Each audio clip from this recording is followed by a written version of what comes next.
तो एक बार फिर से आपके अपने YouTube चैनल DLN नॉलेज में स्वागत है। अगर आप यूपी टेट 2026 की तैयारी कर रहे हैं तो ये वीडियो आपके लिए बहुत ही इंपॉर्टेंट होने वाली है। बाल विकास से हम 30 इंपॉर्टेंट क्वेश्चन लेकर आए हुए हैं जो परीक्षा के लिए बहुत ही आवश्यक है। तो चलिए चलते हैं अपने पहले क्वेश्चन की तरफ। हमारा जो पहला क्वेश्चन है वह है कि बाल मनोविज्ञान के अनुसार शिक्षा के क्षेत्र में मुख्य स्थान है।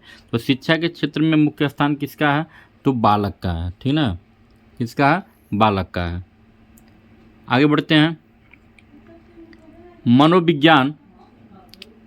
मनोविज्ञान का शिक्षा के क्षेत्र में सबसे बड़ा योगदान किसका है?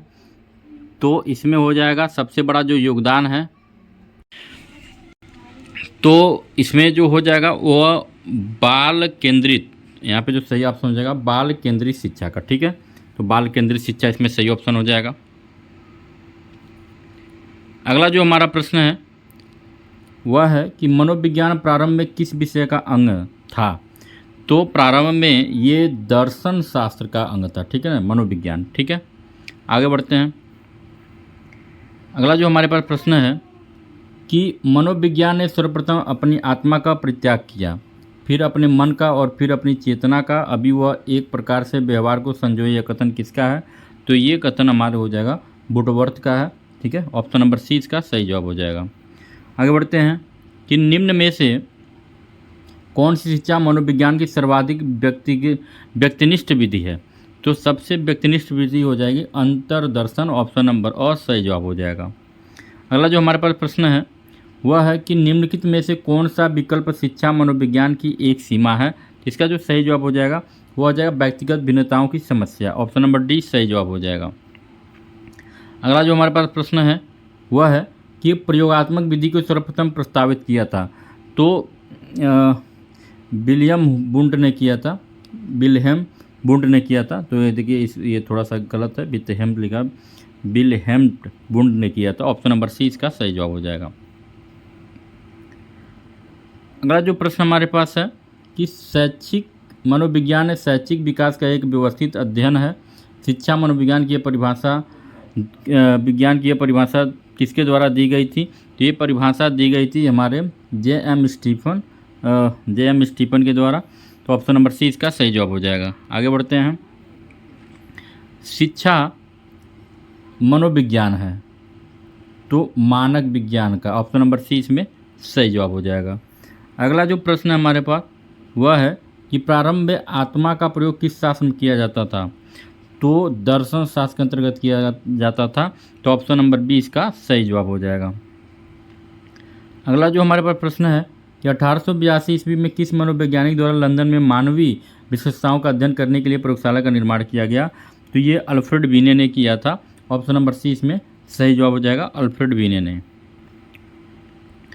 नेक्स्ट जो क्वेश्चन हमारे पास कि शिक्षा मनोविज्ञान के अध्ययन अध्यापक को इसलिए करना चाहिए ताकि वह इसकी सहायता से अपने शिक्षण को अधिक प्रभावशाली बना सके, इसलिए शिक्षा मनोविज्ञान का अध्ययन करना चाहिए। तो सही ऑप्शन हो जाएगा ऑप्शन नंबर डी। आगे बढ़ते हैं कि विकासात्मक मनोविज्ञान में जीवन का अध्ययन किया जाता है। किसका अध्ययन किया जाता है? तो जन्म से ही अध्ययन किया जाता है, ठीक है। आगे बढ़ते हैं कि बाल मनोविज्ञान का केंद्र बिंदु क्या है? तो बाल मनोविज्ञान का जो केंद्र बिंदु है वह हो जाएगा बालक हो जाएगा। क्या हो जाएगा? बालक, ऑप्शन नंबर बी सही जवाब हो जाएगा। अगला जो प्रश्न है, एक शिक्षक को अपने विद्यार्थियों की क्षमताओं को समझने का प्रयास करना चाहिए। निम्नलिखित में से कौन सा क्षेत्र इस उद्देश्य के साथ संबंध है? इसका जो सही जवाब हो जाएगा शिक्षा मनोविज्ञान, ऑप्शन नंबर डी सही जवाब हो जाएगा। अगला जो हमारे पास प्रश्न है कि मनोविज्ञान शिक्षा का आधारभूत विज्ञान है, यह किसने कहा है? तो ये कहा है इसका जो सही कथन हो जाएगा वह हो जाएगा स्किनर ने कहा था। आपको ऑप्शन नंबर बी पर टिक लगा देना है। आगे बढ़ते हैं कि आधुनिक विज्ञान का अर्थ, आधुनिक मनोविज्ञान का क्या अर्थ है ये आपको बताना है। तो आधुनिक मनोविज्ञान का जो अर्थ है वह है व्यवहार का मनोविज्ञान। इसमें जो सही ऑप्शन है ऑप्शन नंबर डी, व्यवहार का अध्ययन ही आधुनिक मनोविज्ञान का अर्थ है।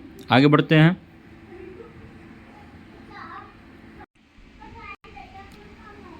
शिक्षा मनोविज्ञान की उत्पत्ति का वर्ष कौन सा माना जाता है? तो ऑप्शन नंबर डी सन 1900 माना जाता है। ठीक है, याद रखिएगा। आगे बढ़ते हैं कि शिक्षा मनोविज्ञान का संबंध किससे नहीं है? तो इसमें कौन से नहीं है? तो संचार माध्यमों का अध्ययन इससे नहीं, बाकी तो मानव मानसिक सीखने, ये तीनों से है, इसी से नहीं है। अगला जो प्रश्न हमारे पास है कि निम्नलिखित में से कौन शिक्षा मनोविज्ञान की प्रकृति है? तो यहाँ पे विद्यात्मक विज्ञान। ठीक है, ऑप्शन नंबर सी इसका सही जवाब हो जाएगा। अगला जो हमारे पास प्रश्न है कि शिक्षा मनोविज्ञान की दृष्टि से निम्नलिखित में से कौन सा कथन सत्य है? तो सबसे सत्य जो कथन इसमें है वो हो जाएगा, बच्चे अपने ज्ञान का स्वयं सृजन करते हैं। यहाँ पे सृजन हो जाएगा, सृजन। ठीक है, यहाँ पे सृजन। आगे बढ़ते हैं। एक शिक्षक को अपने विद्यार्थियों की क्षमताओं को समझने का प्रयास करना चाहिए। निम्नलिखित में से कौन सा क्षेत्र इस उद्देश्य के साथ संबंध है? तो इसको हम लोग टिक लगाएंगे, शिक्षा मनोविज्ञान। ऑप्शन नंबर सी सही जवाब हो जाएगा। निम्नलिखित में से किसको मुख्य ग्रंथि कहा जाता है? तो सबसे मुख्य ग्रंथ पीयूष ग्रंथि को कहा जाता है। तो ऑप्शन नंबर डी सही जवाब हो जाएगा। अगला जो प्रश्न हमारे पास कि चरित्र का विकास होता है, तो चरित्र का विकास इच्छा शक्ति द्वारा भी होता है, बर्ताव एवं व्यवहार द्वारा भी होता है, नैतिकता द्वारा भी होता है, इसलिए ऑप्शन नंबर डी सही जवाब उपरोक्त सभी के द्वारा होता है। ठीक है। अगला जो प्रश्न हमारे पास कि विकास के किस काल को अत्यधिक दबाव और तनाव का काल कहा जाता है? तो ये बहुत इंपॉर्टेंट क्वेश्चन है। तो किशोरावस्था को ऑप्शन नंबर अ सही जवाब हो जाएगा। विकास का वही संबंध परिपक्वता से है जो उद्दीपन का है, इसका जो सही जवाब हो जाएगा ऑप्शन नंबर बी प्रतिक्रिया। आगे बढ़ते हैं कि सहसा अवस्था में बच्चों के क्रियाकलाप होते हैं, तो मूल प्रवृत्त्यात्मक होता है, ऑप्शन नंबर अ सही जवाब हो जाएगा। अगला जो प्रश्न है कि किशोरावस्था में संवेगों की तीव्रता किस प्रकार प्रकट होती है? तो ये उपरोक्त सभी हो जाएगा, प्रतिकूल द्वारा भी, व्यवसाय की समस्या, नई परिस्थितियों के साथ समायोजन। अगला जो प्रश्न है कि बाल विकास में क्या? तो इसका जो सही जवाब हो जाएगा बाल विकास में ऑप्शन नंबर बी वातावरण और अनुभव की भूमिका पर बल दिया जाता है। ठीक है, आगे बढ़ते हैं। लास्ट क्वेश्चन है, वीडियो कैसा लगा कमेंट करके जरूर बताएंगे। तो चलिए इसको देखते हैं कि विकास की किस अवस्था में बुद्धि का अधिकतम विकास होता है? तो बुद्धि का सबसे अधिकतम विकास कब होता है? तो किशोरावस्था में, ऑप्शन नंबर सी सही जवाब हो जाएगा किशोरावस्था। तो मिलते हैं अगले वीडियो में, तब तक के लिए नमस्कार, जय हिंद।